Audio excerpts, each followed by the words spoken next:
17.8a. Jéhovah n'est pas mon nom caché dans Jésus celui qui suit. 17 comme 17e vidéo.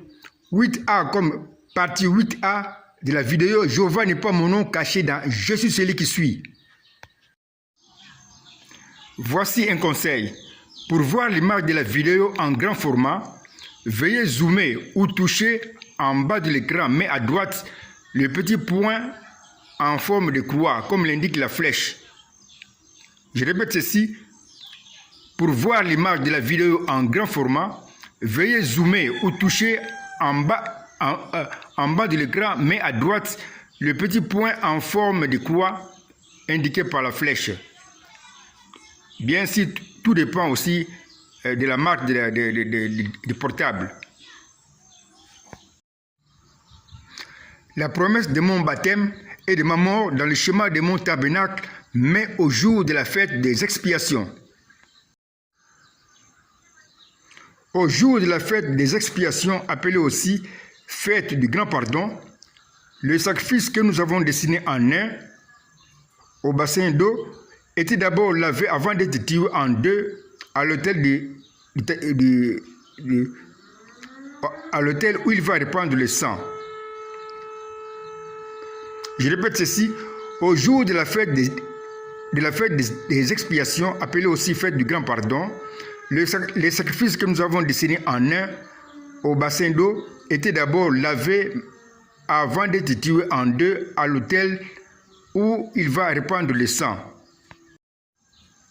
Or, dans ma pensée, en tant que l'auteur de ma Bible, chaque mouvement de quelque chose crée une prophétie biblique sous forme de mouvement que nous pouvons représenter par une flèche qui indique le mouvement comme ci-après.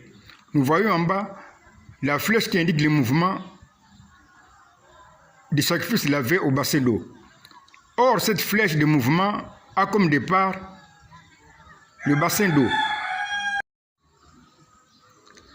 2. Et comme arrivait l'autel de sang, comme les morts de dessin ci-après.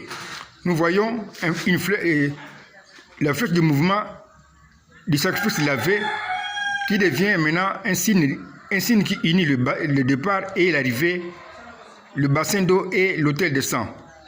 Ces beaux dessins nous montrent que la même flèche de mouvement est devenue un signe de liaison ou le passeur signe de l'unité qui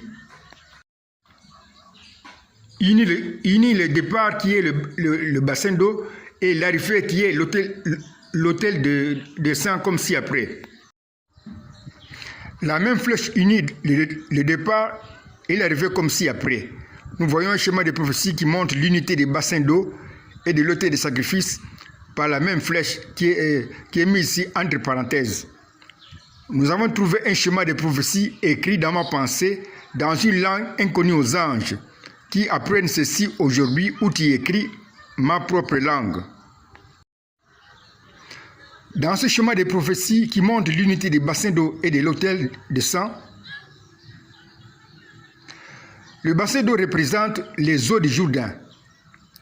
Le sacrifice lavé dans le bassin d'eau représente le Messie qui sera un sacrifice qui sera lavé d'abord avant de mourir à l'autel.